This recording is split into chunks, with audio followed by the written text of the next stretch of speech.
History. G.K. Chesterton once said that the world would never starve for wonders, but only for the want of wonder. Some celebrate Christmas as the birthday of a great and good philosopher and teacher.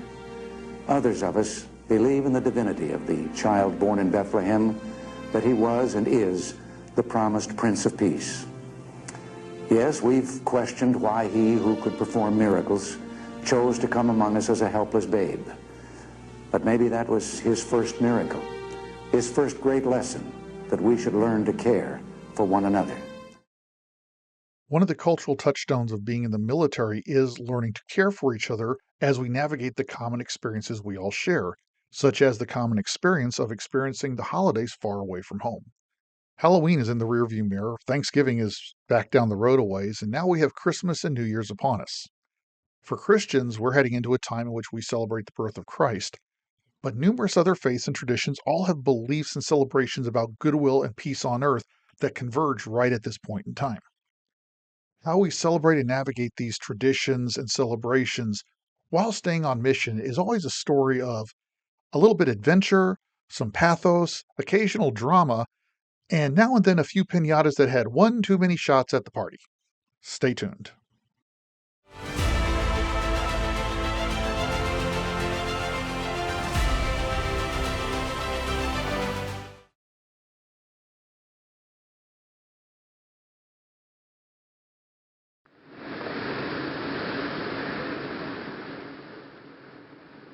In 2008, I've been in the Navy a year.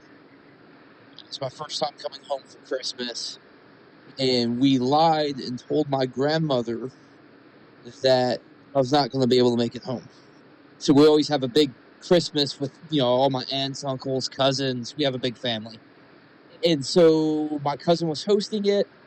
I call from the driveway to let my grandmother know I couldn't make it back. And so she starts, talking about how, it's terrible I couldn't make it. She's going to miss me. Maybe she needs to call the CO, give him a piece of her mind. And as she's saying all this, I'm walking in the front door. Coming up the driveway, I could see her standing in the kitchen. So I come up the front door, let myself in, and walk into the kitchen, so I'm standing right in front of her. And she looks up and sees me and literally fainted. My first thought was, shit, I just killed my grandmother. But she came to, everyone was happy, it was funny. She laughed about it for years to come.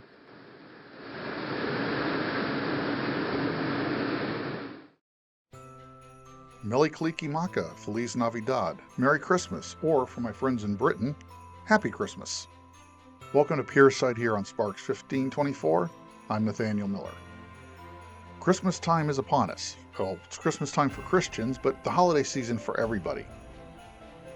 For those of us who've been in the military, whatever your branch, the holidays are a very unique experience. Bittersweet is often used to describe it because more often than not, we're away from home, away from family and friends, serving at some far-flung base or ship. It could be here in CONUS. CONUS is military shorthand for the continental United States. OCONUS is outside the continental United States. Once in a while, of course, we get to take leave and come home, but most of the time we are somewhere else, either in CONUS or overseas or on a ship. There is a strange aspect to this. On one level, it's a very exciting time because we're getting to see the holidays. We're getting to experience another culture's celebration of these holidays. It could be other parts of our own country or, of course, foreign nations. But at the same time, we're also experiencing that homesickness, that sense of mom and dad and brother and sister. Everybody back home is doing our traditions and I'm over here. So it is a bittersweet experience, and this gets more poignant when the situation is not peaceful. Translation, you're engaged in hostility somehow, or you're living through a natural disaster. But the holidays are still the holidays, and we generally, most of the time, we're able to find a way to celebrate, even if it isn't as spectacular or traditional as we would like. For this Christmas episode of Pierside, I thought it would be an interesting, edifying, and generally kind of fun time to talk about some of the holidays in uniform I experienced and some of my shipmates and friends experienced. I've got 3 or 4 that I specifically want to talk about. 1998, 2001, 2002, and 2010. Those are the 4 holiday seasons that kind of really stick out more than any other, specifically 2001 and 2010, but I'll tell you those stories here in a few minutes. I also got some of my shipmates and friends to contribute their own memories and their own thoughts and their own traditions so you can get a better idea of how we look at the holidays and what we have found that we all can do to make them meaningful for us and those around us. So grab your popcorn, grab your hot apple cider, put on a couple of Christmas carols, and let's go take a look at holidays in uniform. My first holiday in uniform was actually the day I left boot camp. I discussed this in my previous Pierside episode, and so it begins. I left boot camp on Thanksgiving Day, 1997. I knew it was Thanksgiving Day. We all did as we're packing up our sea bags and going to get on the bus to the airport or the bus to our various schools. For me, it was the airport. But we're really busy. We're excited. We're leaving boot camp. We're in uniform. We're now United States sailors. And then I got to O'Hare Airport and called home.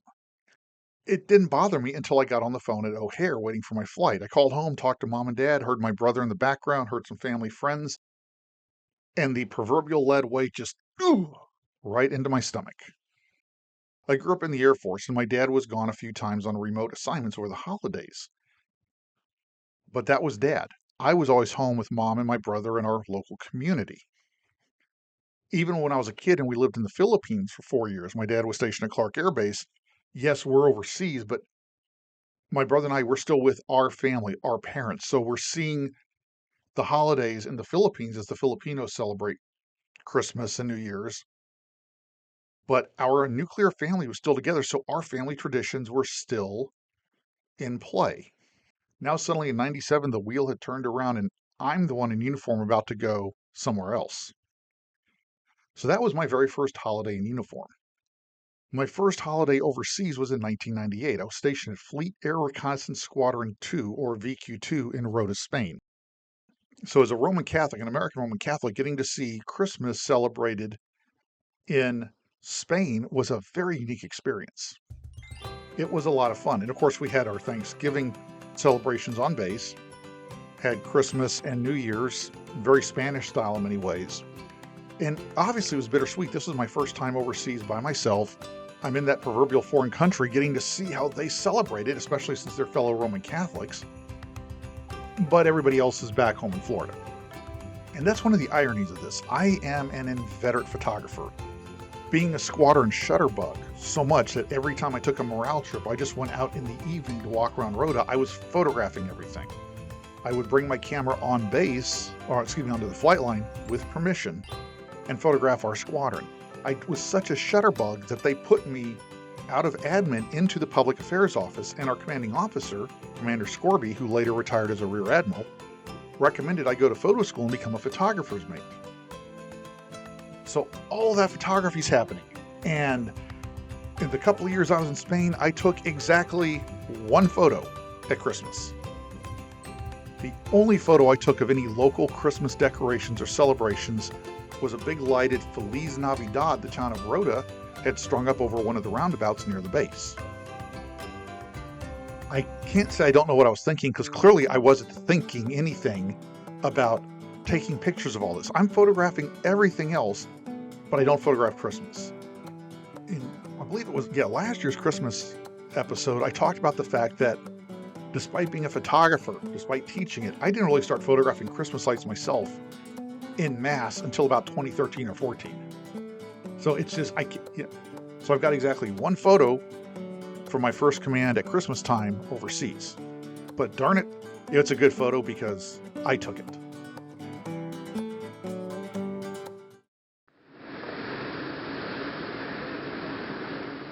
The Christmas of 1988, I will always remember being a more austere holiday celebration due to our preparation for the impending deployment to the Mediterranean for the first half of 1989. We would depart from Norfolk Naval Base for Morehead City, North Carolina, to unload our U.S. Marine Detachment MSS G22 for the deployment called MARG 189. As we prepared for the oncoming deployment, the bulk of the U.S. Atlantic Fleet, based in Norfolk, had more time to decorate their ships with holiday lights bow to stern. The recently recommissioned battleship Wisconsin most notably decorated her Mark 7 16-inch 50 caliber rifles as giant candy canes that easily outclassed smaller combatants that still displayed the holiday spirit. We departed for Morehead City, I believe on December 29th, on a fairly cold morning. I had to dress appropriately in my navy dress blues and pea coat for the weather. I was standing shot line gunner as we pulled out. Loading the Marines on board on the last day of 1988 was smooth, and we departed into the Atlantic on time. My underway watch station at the time was after steering, and I had to stand the 2000 to mid-watch that evening. I remember eating mid-rats at the stroke of midnight when New Year's was rung in, and our ship, the USS Austin, blew our ship's horn for what seemed to be a solid minute to ring in the new year. But then again, so did all the ships in our amphibious ready group. It was like we were calling out to the Med, we were on our way.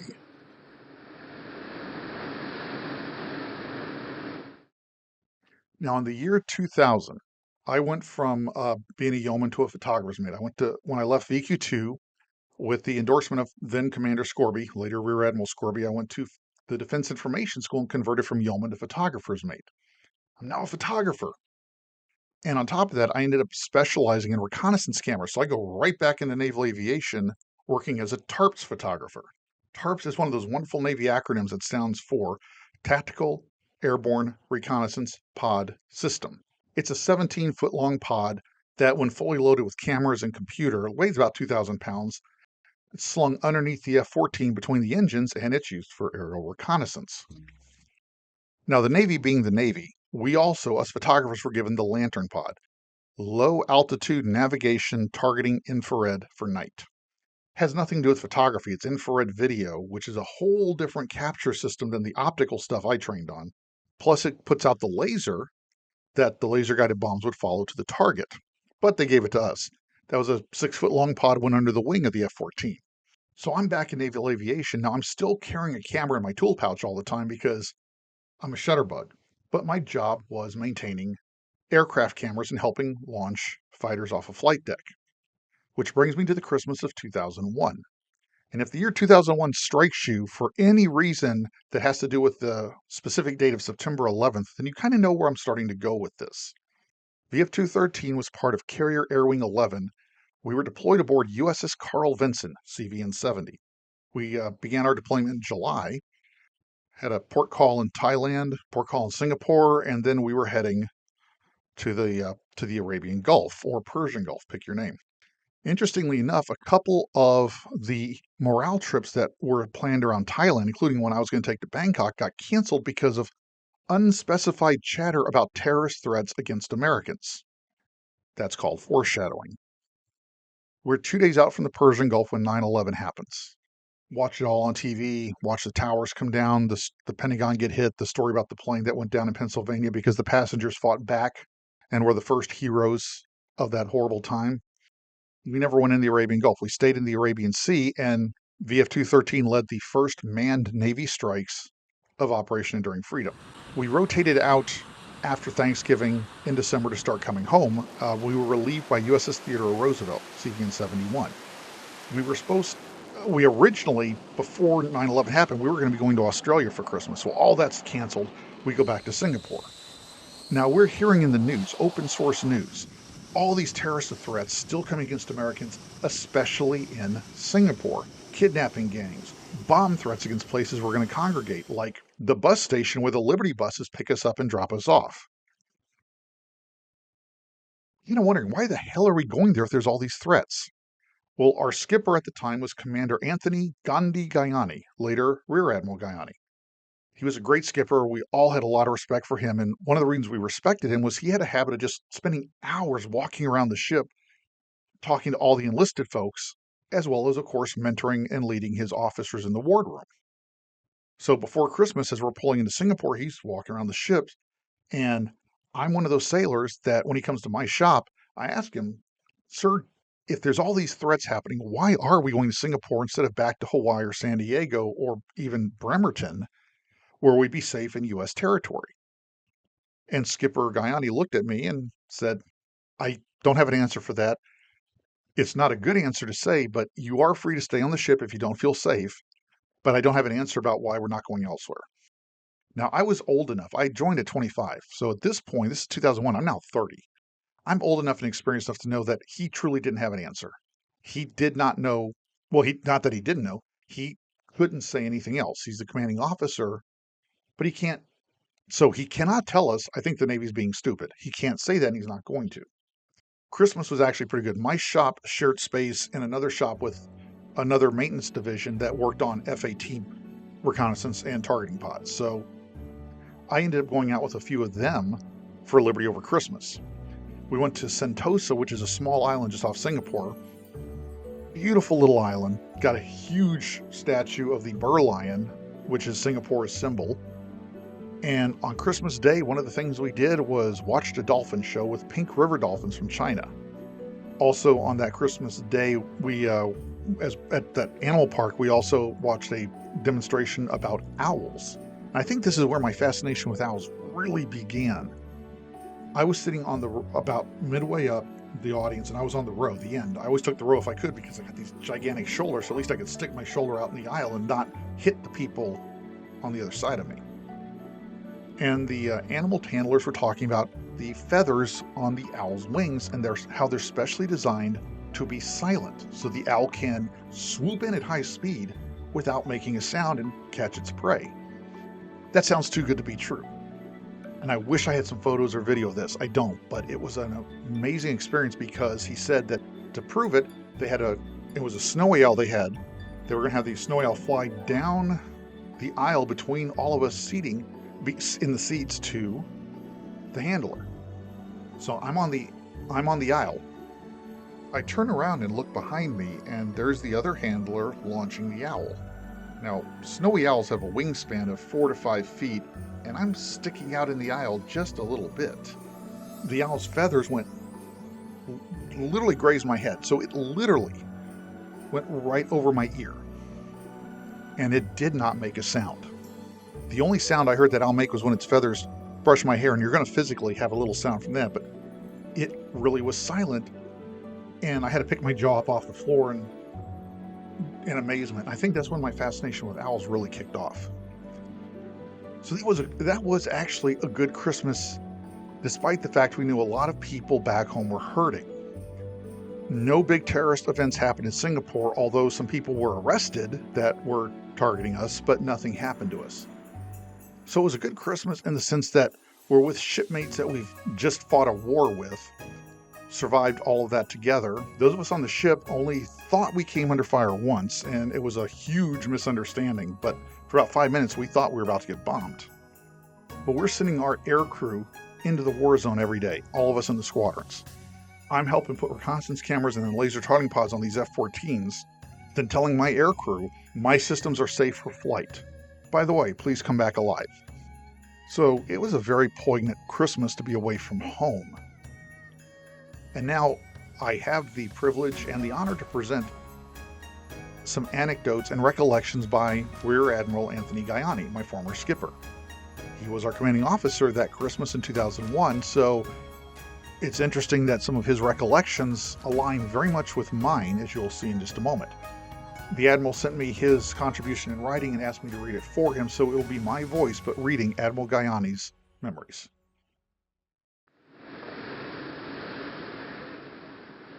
We left the combat line off the coast of Pakistan in mid-December 2001, heading for Singapore. We had been in near constant combat for 67 days, and all of us were proud, but tired, very tired.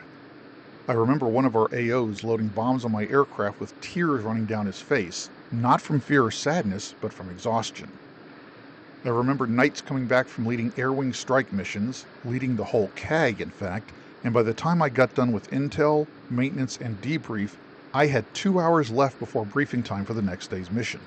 As I said, we were proud but very tired. Once our replacement carrier arrived, we began to steam east, and if it were up to me, unfortunately it wasn't, we would have gone straight home. Instead, we headed to Singapore for Christmas, and we really made good speed. In the meantime, we caught up on sleep, much-needed maintenance, and, for me at least, mountains of paperwork that had been put aside while in combat operations. The ship's TV carried near-constant briefings of the terrorist threat in Singapore. The night before we pulled into port, I walked the shops as I often did. It was my job as skipper to reassure the squadron that everything is just fine. Only I found I got as much reassurance that we would be okay from everyone I met as I was trying to give them. Though it could take 4 hours at a time to walk the shops, I enjoyed it. Anyway, the night before pulling into Singapore, I got a lot of questions from the Lions asking that, if the terrorist threat is so bad, why the hell are we pulling into Singapore? Why not go to Hawaii or San Diego? I couldn't really think of a good reason for the simple fact that I agreed with them, but all I could say was, hey, you don't have to go out if you don't want to.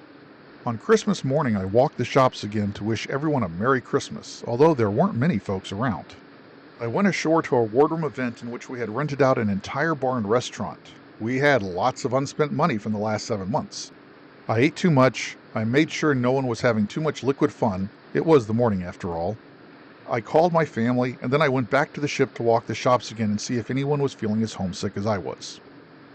To my surprise, I met a bunch of Lions who made me feel like I wasn't away from home at all. I was with my family all along. For that I am grateful. It's a bittersweet memory, not very dramatic or funny, but it's one I'll never forget.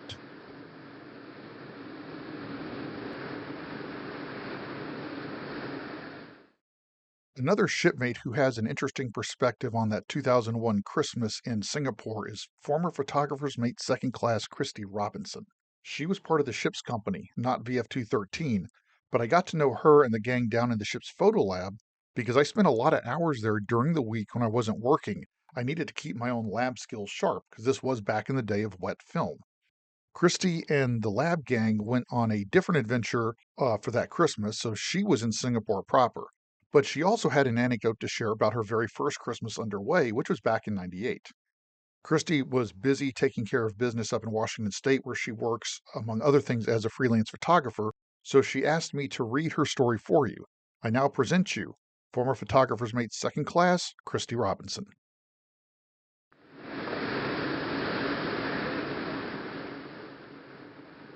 In 1998, during my first cruise, my mom sent a package full of Christmas cookies and Christmas gifts to the entire photo lab. Mom had gotten everyone little Nerf guns and rubber band guns. Not only was she everyone's mom for sending all the goodies, she was also hailed as the queen of the mail because she would time her packages to where I would receive them within 3 to 5 days of her sending them off. I'm not kidding when I say Mom's cookies were so fresh when we got them, they were still warm. And yes, I would use her delectable baked goods to bribe people into participation for video projects I had to do. When the mail PO went out and got the mail back in '98, he came back and threw a box at me telling me I had a package, and he was laughing. Why, you ask? Because the box was vibrating. "Oh my God, Mom, what did you do?" So I carefully opened the box and started removing everything in it. CDs that I had wanted, a few movies, cookies, more fun items, and then I found the vibrating object. It was a miniature pinball machine.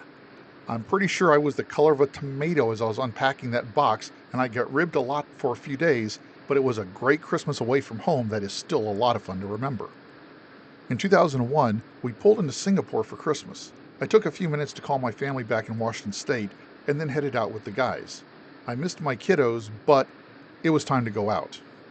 I met up with Saltzman, Looney, and a few others from the photo lab, and we decided to walk the streets of Singapore and head to Chinatown. On the way there, we stopped at all the shops, and everyone was buying silk pajamas, little trinkets, things like that. We also came upon some Buddhist monks who were kind enough to let us take a photo with them. We made it to Chinatown and had fun looking over the entire flea market of items there. We ended the day at Hooters for beer and wings. The waitresses called all the birthday people to the front. We had one birthday person, but that sailor didn't drink and was kind of shy, so, me being me, I volunteered to take one for the team. They put us in funny costumes and had us drinking beer through a 6-foot tube. It was me versus 2 guys from the ship. And because no good story ever starts with a salad, I went full speed in true fashion. Let me tell you, it took a good 5 minutes to get the beer to start flowing through the tube, and it was, unfortunately, tiger beer. Yuck. But I digress. Once it was flowing and I was breathing through my nose while ingesting this beverage, slowly my 16-ounce beer started to drain. Everybody was yelling, "Chug, chug, chug, chug." The two guys on either side of me finally got their beer going, but I was getting close to the bottom of my glass. The guy on my right decided to cheat. He tossed his tube and started chugging the beer from the glass. Ever the one not to fail and let down the photo lab, I drained my glass before he finished and I won the contest. However, walking back to the table, I knew I had to excuse myself. You see, I'm a classy sailor, so I politely walked to the head so I could burp in private. I came back to a table full of beer and cheers for my friends because we had a table full of full beer after that. It was definitely another memorable Christmas underway.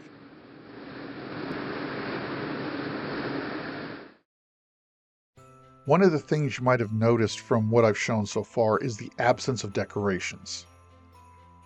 When you're in the military, you're going to be in a position, both professionally and personally, where you are around many different cultures that celebrate the holidays in different ways, if they celebrate them at all.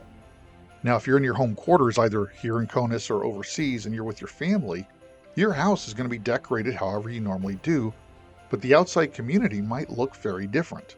If you're in the barracks or aboard ship, it's going to be a whole different world. Yes, aboard ship, we do put up Christmas trees and wreaths and stockings and holiday lights, but it's a warship. Those holiday lights are strung up against a background of overhead piping and cable bundles and a thick layer of dust. Trust me, no matter how much we dust up there in those high spaces, dust just magically appears overnight, and by the next day, that dust magnet is full again. Those overheads are a nightmare. If you're in a place like Kuwait or Bahrain, a Muslim country, they don't celebrate Christmas at all because it's a whole different faith. So finding ways to find meaning in Christmas when the feelings may not be there because the traditions you're used to don't exist around you is an important challenge, but it's one that can help you to develop a deeper appreciation for what these holidays mean. For Christians, of course, no matter how we feel or don't feel, remembering that the birth of Christ that we're marking is one of the two seminal foundational events of our faith. The birth of Christ at Christmas and the resurrection at Easter. Finding something you can hold on to that has meaning even when the feelings aren't there is a unique challenge. Sometimes you develop that appreciation just because you put your mind to it and you intend to enjoy every minute of this, knowing that this military adventure is just a part of your life and you'll be going back home one day. Sometimes you have events in the middle of it that will kind of force you to realize you need to focus on what's important because the typhoon wiped out everything else.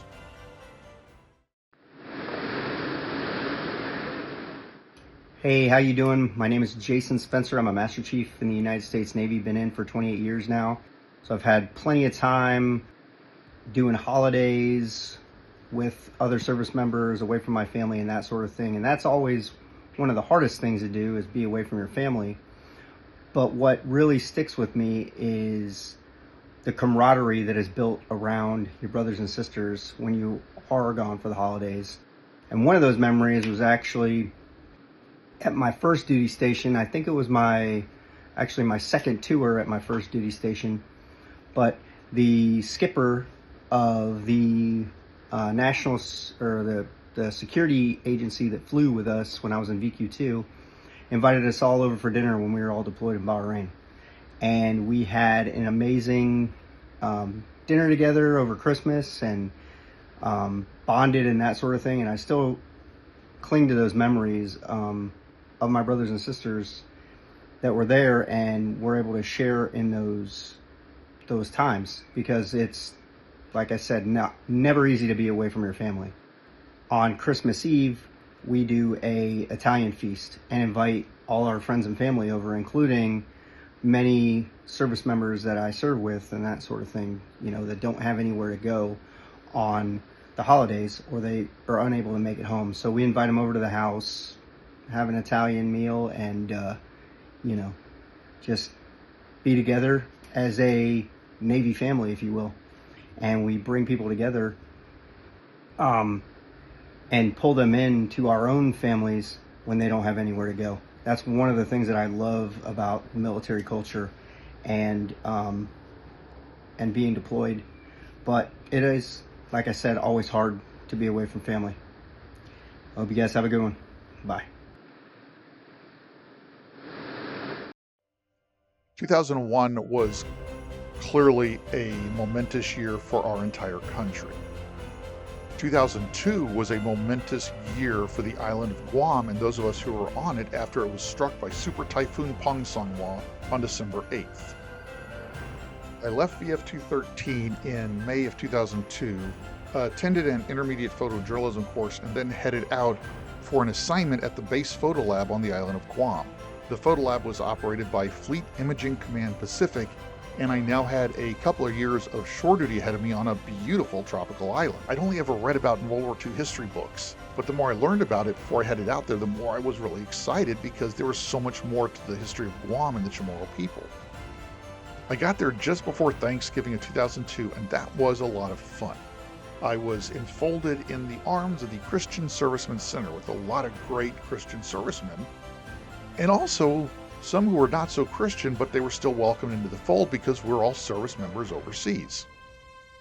Thanksgiving dinner was a lot of fun. I met a lot of people. I met so many people, it was hard to remember everybody I met. Right after Thanksgiving, I'm still living in temporary barracks on base. We get word that a typhoon is coming, and it was coming straight at the island. Landfall was expected for December 8th, 2002. Now, we'd already gotten the Christian Servicemen Center decorated for the place. I was still living in temporary barracks. I had just signed a lease on a condo, but I wasn't moving until January. I was told, hey, come on down to the Servicemen Center. The island's not going to have power for a while. You might as well be hanging out with some people instead of sitting alone in the barracks. We spent that evening playing board games and cooking everything we could since we were going to lose power. The more we could cook, the easier it would be to preserve food once the refrigerator was dead. There were 6 or 7 of us there at the time, and then other people scattered, so we finally wound up with 6 of us spending the night. We called ourselves the Pangsanga 6 after this. The typhoon hit on December 8th, and it leveled the island. It was one of the biggest natural disasters to hit any U.S. territory until Hurricane Katrina.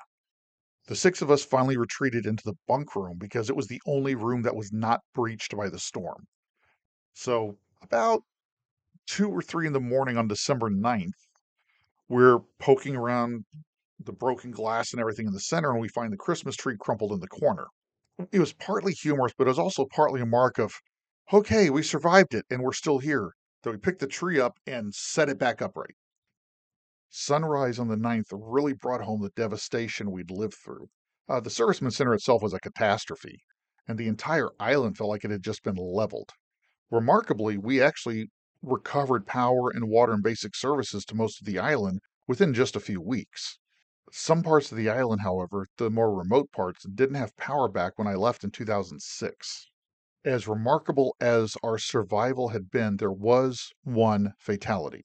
There was an elderly woman in the island who had a heart attack, but medical services could not get to her through the storm, and she passed away.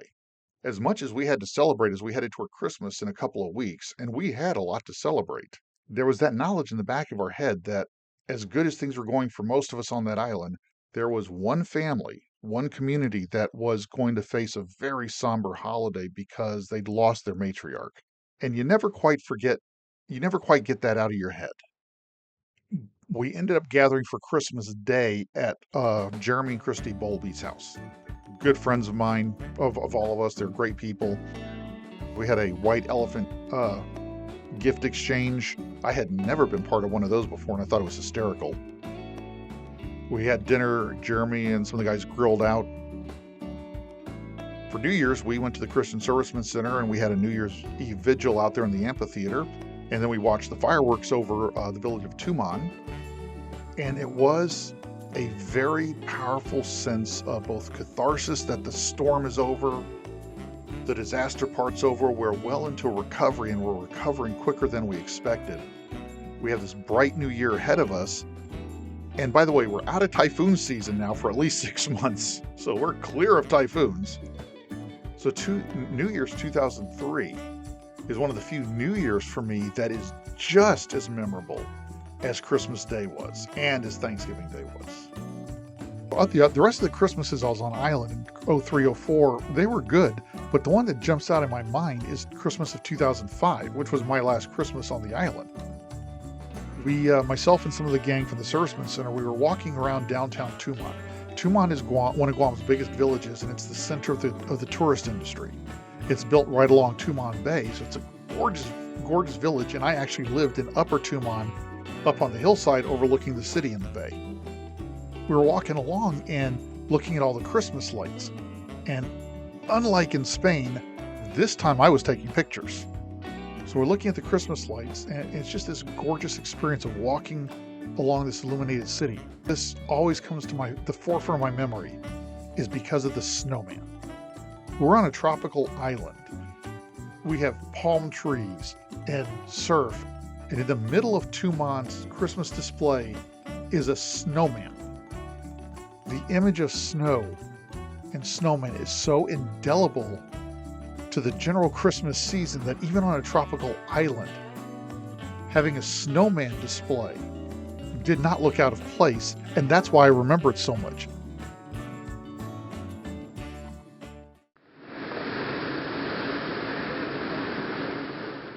I'm currently been in for going on my second year now. This is going to be my first Christmas with my wife. We are expecting our first child, and we're hoping to do some great things for holidays. This year, my mom's coming down for Christmas. We're going to go to Disneyland and have some fun there. Overall, me and my wife's overall goal idea for our Christmas tradition is picking out somewhere either local or somewhere fun and kind of going and seeing the new sites. But my overall goal is to find somewhere close to there that is a hidden gem that gives that wow feature. On top of that, me and my wife already made a tradition for the holidays, and that is we'll watch a movie related to said holiday. And right now we're watching Nightmare Before Christmas for the second time this year. So I want to Die Hard, but Jack Skellington wins, I guess.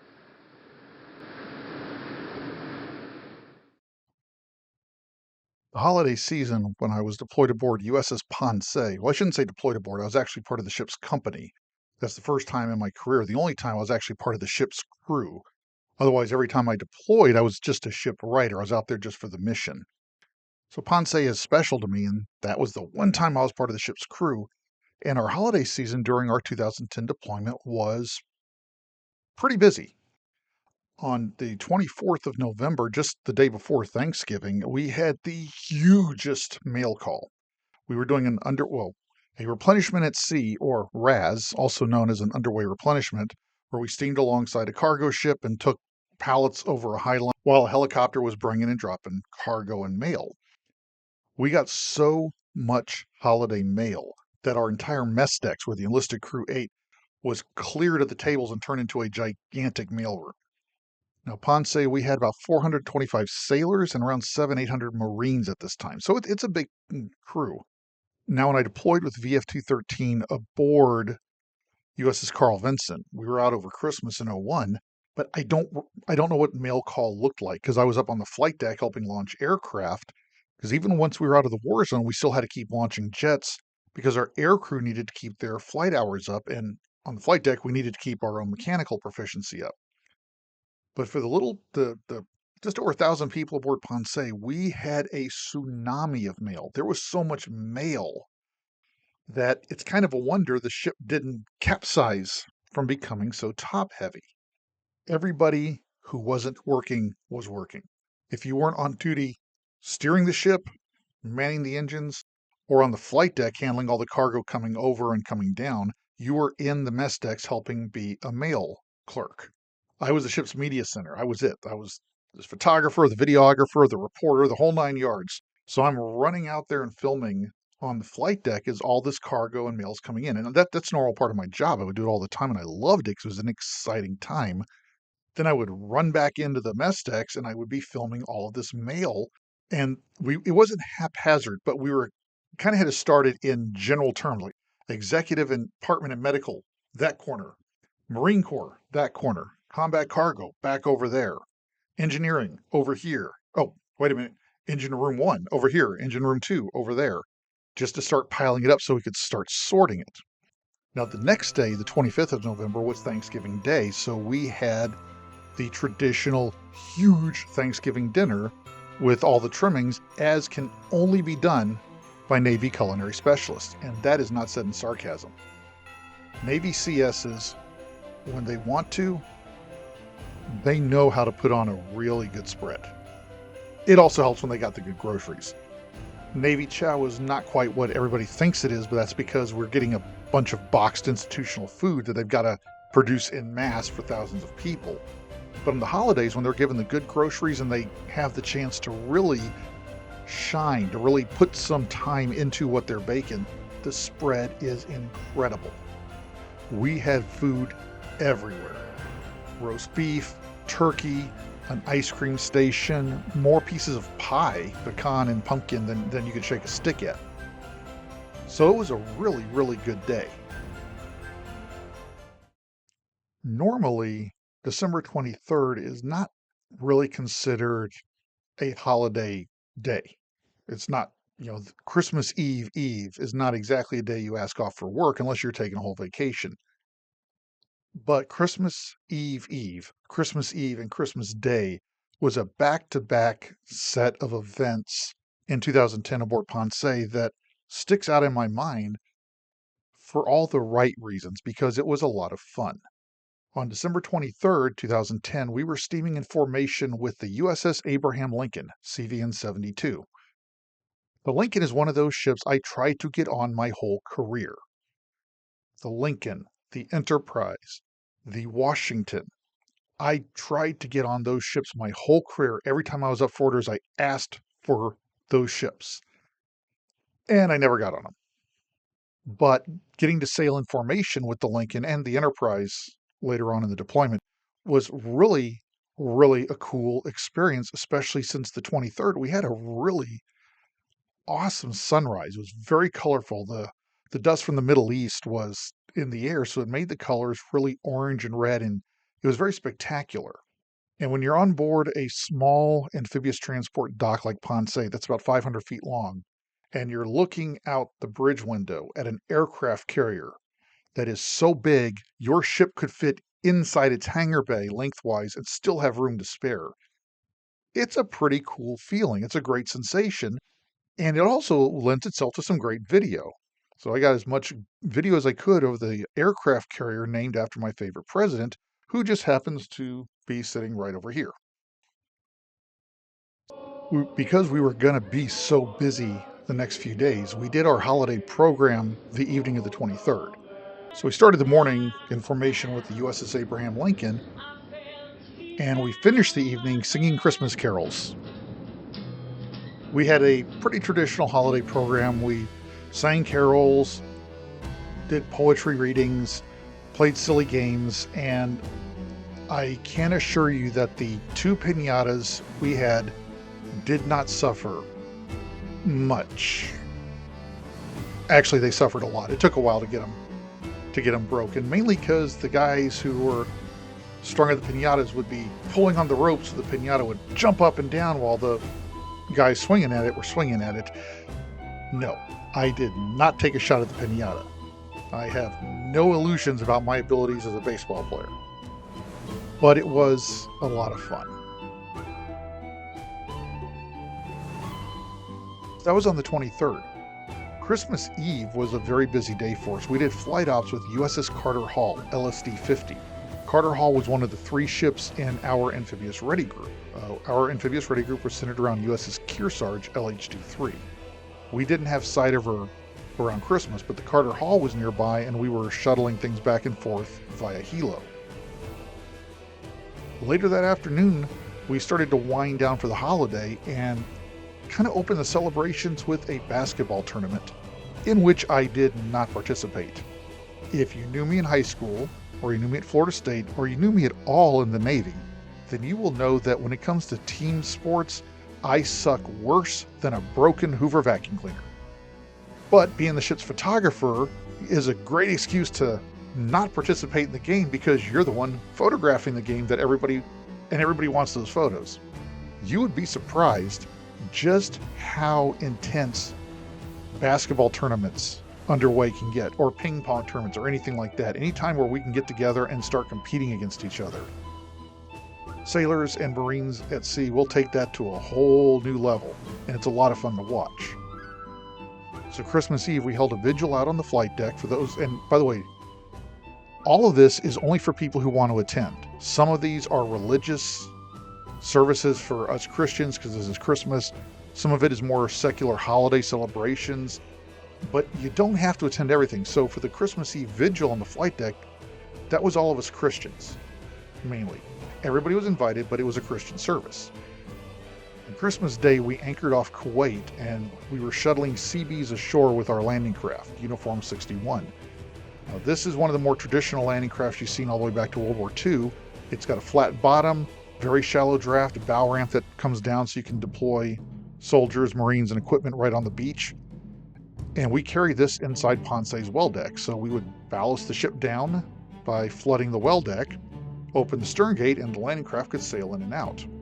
Now, in order to make this day most efficient, we didn't bring the landing craft in and out all the time, because that would involve dropping the well deck door, or stern gate as we call it, bringing the landing craft in, closing the stern gate, ballasting the ship back up to drain the well deck, unloading and then reloading the landing craft, ballasting the ship back down to flood the well deck, opening the stern gate, and letting the landing craft out. In order to minimize the time, once we had the landing craft out, we engaged in what's called a stern gate marriage when it was time to come back to Ponce. So we have Ponce's stern gate is down in the water, the landing craft comes up, drops its bow ramp into the water, the two meet, the ship and the landing craft are chained together, so you now have a floating bridge between the two. And personnel and equipment go across that bridge from the ship into the landing craft and back and forth. I spent that day on the landing craft running back and forth, photographing and videotaping the Seabees as they were getting deployed for some exercises they were going to do with Kuwait Armed Forces. So like I said, I missed Christmas dinner. The ship put on a great Christmas dinner, just very much like they did for Thanksgiving. I just didn't get to eat any of it because I was in a landing craft having MREs. The only Christmas dinner I have ever had that was an MRE. And to this day, I cannot remember what I actually had. I don't remember if it was barbecue chicken or braised beef or whatever. I just remember it was an MRE. But it was a really fun Christmas day. Getting to see the transfer of that kind of equipment via a stern gate marriage. It's a really fascinating piece of engineering and logistics that the Navy and the Marine Corps and the Seabees all have worked out. And being able to see and be part of it was really cool. Getting to set foot on yet another country. I'd never been in Kuwait before. So I got to set foot in a whole nother country. And it's one of the reasons I joined the Navy. So here's a Christmas gift right there. I'm getting to set foot in another country. I joined the Navy to see the world, and I'm seeing a little more of it. It, of course, was bittersweet. There's no way around that. Because as much fun as we were all having, especially the crazy photographer here who just goes agog taking pictures, there's still that little voice in the back of your mind reminding you, hey, you need to call mom and dad tonight when you get a chance. There's that little voice while you're sitting there having Christmas dinner, be it the guys on the ship and me with the landing craft crew having MREs. You know, for the record, the landing craft actually had a galley. They normally cook full-on meals when they were running around. Just this day was so busy because we're moving so fast that the guys didn't have time to cook like they normally would. So that's why we did the MREs. Trust me, when most time I was out with the crew of Uniform 61 and they were cooking. And as much fun as Christmas is when you're getting to set foot in another country, it's not quite as spiritual when you're stepping off a landing craft breathing diesel fumes as a honking giant front end loader is motoring into Kuwait. Another one of those moments that is got that bittersweet tang. More sweet because it was a lot of fun, but still reminds you that you're very far away from home. You're far away from home for a reason.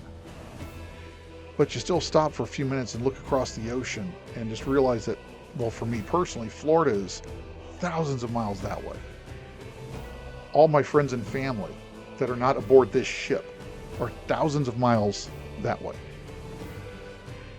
You'd expect this story of Ponce's holiday season 2010 to end with a bang at New Year's, but it actually ends with a whimper at New Year's. You see, January 5th, 2011 was our halfway day. That was the halfway point of the deployment, so we planned a big blowout on the 5th. Big Steel Beach picnic, basketball tournament, weightlifting tournament, the whole shebang of sailors saying, "We're halfway to going home." So we really didn't do anything on New Year's. I spent New Year's Eve in my office. I had a small office, the public affairs office and the training office. We shared space. And the training officer, he was in the wardroom hanging out for New Year's, so I had the office to myself. I spent New Year's Eve watching a Scooby-Doo movie on my laptop, sewing patches on my sea bag. I got in that habit of putting patches on my sea bag early on because, one, it let me find my sea bag easily in a pile of sea bags in the berthing. The other, it gave me something to do. So New Year's Eve 2010, I was just sitting there watching Scooby-Doo and sewing a patch on my sea bag. New Year's Day, January 1st, 2011, dawned pretty ordinary because we had the big blowout coming up on the 5th. And our halfway day celebration on January 5th was a whole lot of fun. But that's a story for another time. I hope you've enjoyed this look at some holiday memories from those of us in uniform. We all obviously have a lot more than what we've shared here, myself included. Some of my favorite holiday memories when I was stateside, or as I said earlier, in CONUS, was working as a volunteer photographer for Norfolk Botanical Gardens, getting to cover the Garden of Lights event. And they start stringing these lights up in September, so they're ready for December. That was some magnificent Christmas memories, but those will be stories for another time. The period for us Americans from around, well, I mark it from Halloween to be honest, but at least from Thanksgiving through New Year's, is a time to celebrate and look to the future. Celebrate the great things we've done during the past year. Maybe somberly remember some of the sad events of the past year that are all part of the story, but either way, they all look toward the future. Because whether we like it or not, we're time travelers going in one direction. We're always going toward tomorrow. So we can either look at tomorrow with fear and trepidation, or we can look at tomorrow as hope because we're still building the future. We're building the future for ourselves, and we're building the future for our children. We're building the world they're going to live in. That's one of the things that can make the holidays a time to celebrate no matter what your circumstance. Well, plenty of holiday memories for future videos, and I look forward to sharing them with you over the next several years. Until we meet here again in 2025, I hope you have a great holiday season.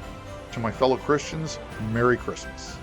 To everybody, Happy Holidays and Happy New Year. Be safe, have as much fun as you can, and even if you're in a very somber or sad part of your life, I hope you can find something, if not to celebrate, then at least to mark as something you look forward to. Be safe. Think independently, and until we meet again, always go and do some great things. My mother and I drove up there in my 57 Chevy. Yeah, we were up there in before Christmas. Hardly any money. The car breaks down, needed a new alternator. Every bit of money we had, which was $40, as I recall, to get it fixed. Your mom buys me a present. She's working at Bamberger's with a temp hire. This is one I love to think about. She hates. She buys me a present for Christmas, and then she's all excited and she wants me to guess what it is. So she gives me a description. She says, "This tall, about like this, kind of looks like a rabbit." And I said, "Ukulele." Your mother goes, "Ballista." She can't believe that I've guessed this surprise gift. That was the first Christmas. The other thing about that Christmas was we were in Jersey and it snowed like a bitch Christmas Eve. So we started out for midnight mass about 3 or 4 blocks. Just said, no, this is not going to work. We're going to get stuck, so we're going to go home. The next day, the car looks like a fastback. There was so much snow on it. It was really cool. Now, 1973, you were in Alaska for your first unaccompanied.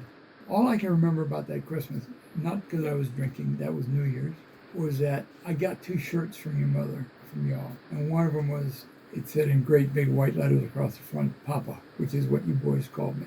And the other one said on the back, it was a green, and big white letters said, President, Popular People Incorporated. And so I had to do a lot of explaining, but basically, when I first got over from Okinawa in Japan, Hawaii, I had a friend of mine who I bought the Chevy from, and later the GTO. And he was asking me something, and I said, well, when I was in Okinawa, I was fairly popular, and so it got to be a big joke with him that I was president of Popular People Incorporated. So I got that shirt.